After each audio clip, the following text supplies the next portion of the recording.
G'day guys, welcome back to another preseason trapping video. Today we're just going to be looking at some mink boxes I've made, as well as some snares, and the snares that I'm going to be using this season, as well as some of the baits and lures and stuff that I'm going to be using this season, and we're just going to kind of take a whole look at some of that stuff. So first off, we'll talk about the mink boxes. Here's the mink boxes that I made. I made these today. These are built to fit a 120 conibear bear trap. I'll go grab a 120 here. Here's a Belial 120.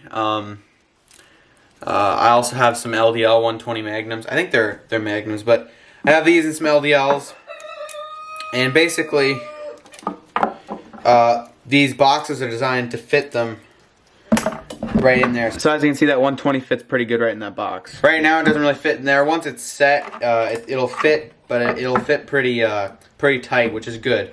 That way, there's not much movement back and forth or whatever. Now, what I've seen some guys do is they run pans on their 120. So what they'll do is they'll cut these triggers a little short, and they'll put a piece of plywood or like a thin piece of wood on there. So it basically acts as a pan.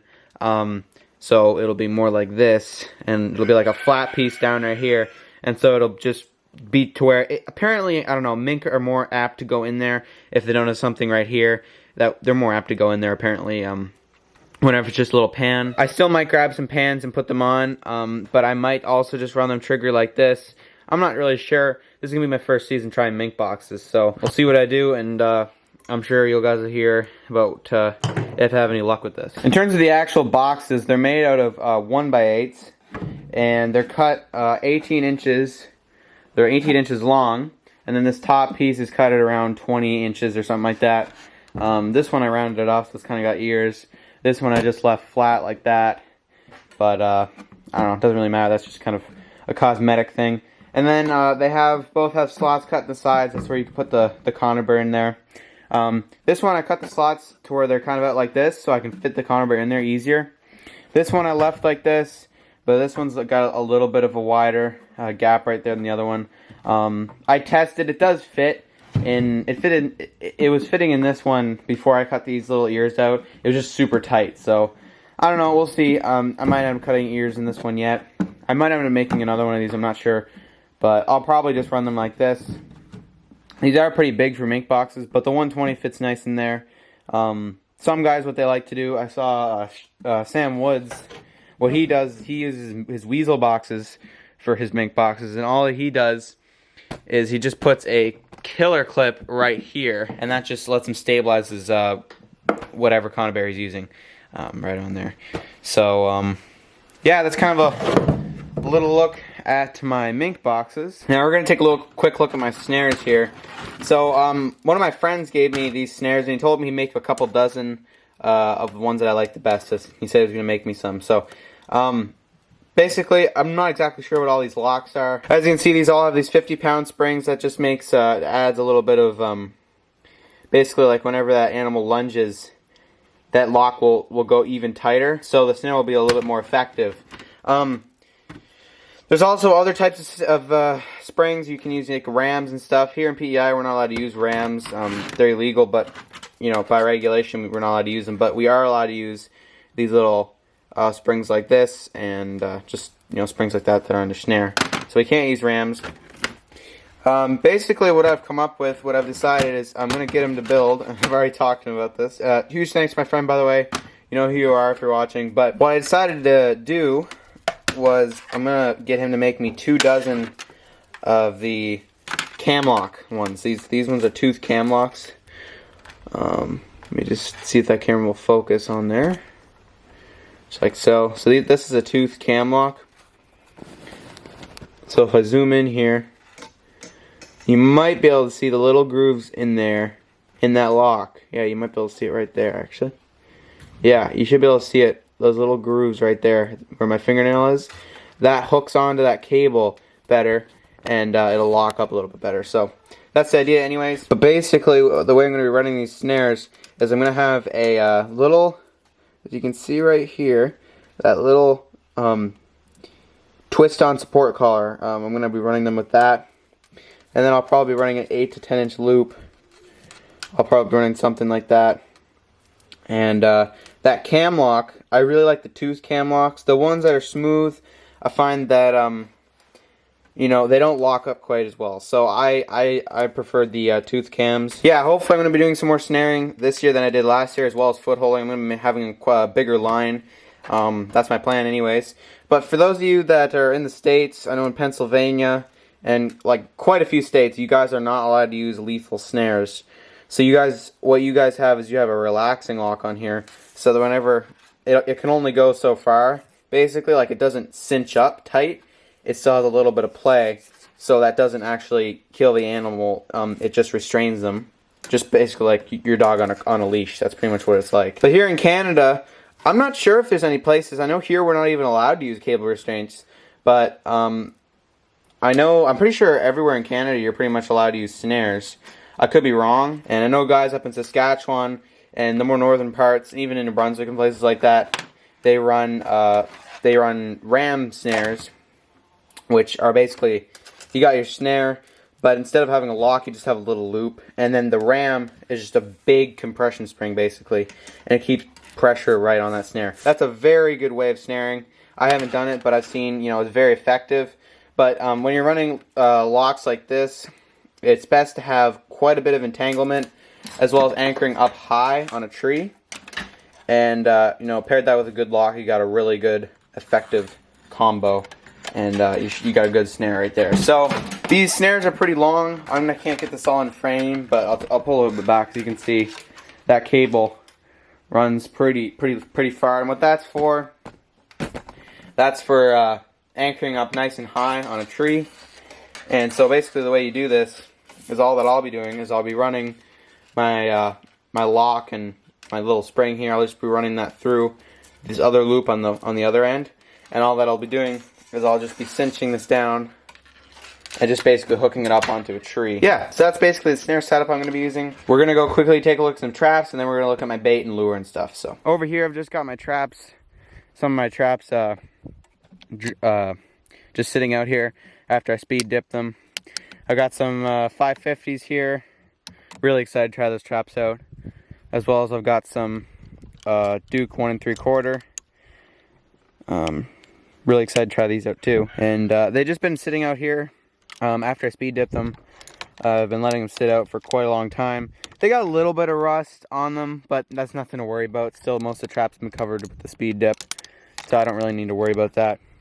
You can see I've got a couple 330s here. One of them's probably fine. One of them I'd like to, I was going to spray paint it, but I just don't have enough paint at the moment to spray paint it like that. But these are all speed dipped. Some guys don't like speed dipping them. Some guys like they just speed dip them. But I'm going to do is after, once I get another shipment in, which I'll talk to you guys about it in a second, but once I get another shipment in, I'm going to add, like in that shipment, I've got some swivels in there. So I'm going to add another swivel, and then I'll dip them in Full Metal Jacket, so that should seal in all that scent. They don't smell like much right now, but it'd just be better to seal in the scent with some Full Metal Jacket, I would say. This year I've got quite a few more footholds than last year, so I should be able to set quite a few more. I've actually got another shipment coming, which has some Bridger 175s and some lamination kits for them. I'm going to try them out.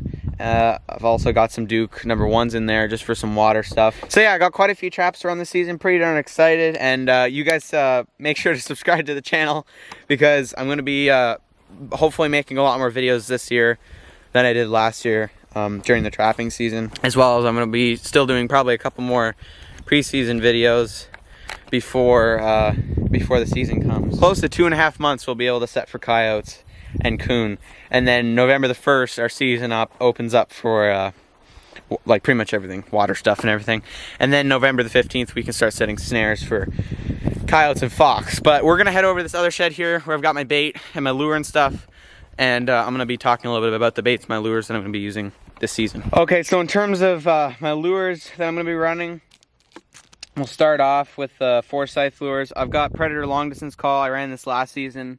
That's a good little lure right there. As well as I've got Triple Take, which I really like Triple Take. If you ever have a chance to purchase and try some of this, this is some really good lure. Then I've got Forsyth's Fox Call. Haven't tried that one out yet. This will be my first season trying that, but should be a good lure. I've got some Coyote Delight. I think this is a food-based lure, so it'll be interesting to see how that works. I've got some of Dunlap's Hellfire. This pretty much, you know, this is just a really a loud long call. And then we've got Caven's Violator 7. I've heard good things about Violator 7. Really excited to give it a shot this season. I know that Livermore Outdoors, he uses it and he likes it as well.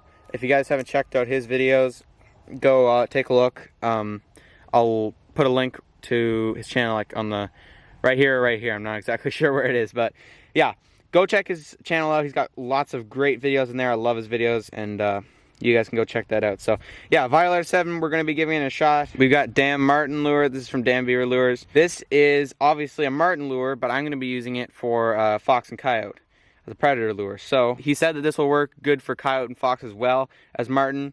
And so yeah, we're gonna be giving that a shot. I've got I'm sure this will work great, so we're gonna be giving that a shot this year. And then the one in the plastic bag is obviously Gusto. Gusto as well, if anybody's ever used it, it's Gusto. They even in multiple plastic bags, as you can see, I've only gotten one right now, but even through multiple plastic bags, it smells like it's a really strong, very, very, very strong skunk smell.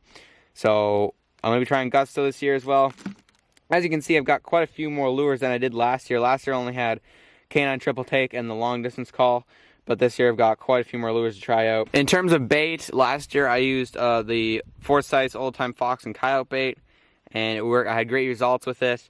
So I'm going to be trying this out again this year. I've actually got 2 jars of it this year. I'm planning to run a bigger line than last year, so I decided to get 2 jars of that. Ian sent me a jar of his Damn Predator bait. Yeah, excited to try this out as well. Huge thanks to Dan Beaver Trapping Supplies. They sponsored the channel, and they really helped out the channel a lot. So huge thank you to Ian and all the guys there at Dan Beaver. Really great guys. And then I've got my bait that I made this year. I'm pretty darn excited to try this out and see how it works. Another thank you to Ian. Ian helped me out with making this bait. He gave me some tips and stuff, so huge thank you to him. Yeah, hopefully this will work good. I've got a few jars of this, so we're going to be trying this out. I also gave a jar to my friend that actually is going to be making me those snares that we were just talking about, and we're going to be seeing how he likes it. So I've got my bait. I just called the hoser, and obviously the test number 1 is the first batch of it, so we're going to be giving that a shot, and hopefully it works good. So, and then for urines, I've got 2 bottles of these, you know, 2 8 ounces, so I've got 16 ounces of red fox urine. Last season I used red fox urine, so nothing too special. But and then I've also got 16 ounces of coyote urine. And then something new for this year, I've got some sheep's wool. I'm gonna be trying out sheep's wool. I've heard you know, well, a lot of guys use sheep's wool down the dirt hole. They put their bait in there or whatever, and it holds that bait as well as gives another scent. This stuff smells like as you can see, there's like straw and poop and stuff. So we're gonna be trying this out. It's got a lot of scent in it, so it's an attractant in itself, as well as it'll hold my baits nicely in that dirt hole. So gonna be giving this a shot. That's something new. That'll be interesting to see how that works out for me. But yeah, it should work great. That's pretty much it for my baits, my lures, and my urine that I'm going to be trying out this year. Just figured I'd kind of run through that stuff and show you what I'm going to be using. And yeah, I mean, season is getting closer and closer every day. I'm pretty excited to go set some steel. I'm sure everybody else is as well. I know quite a few people are getting the itch to go set some steel. So we still got another couple months to wait, but that'll go by just like that, I'm sure. Let me know what stuff you're doing to get ready for the season. Drop a comment down below and all that stuff. And we'll see you guys in the next one. Thanks. God bless.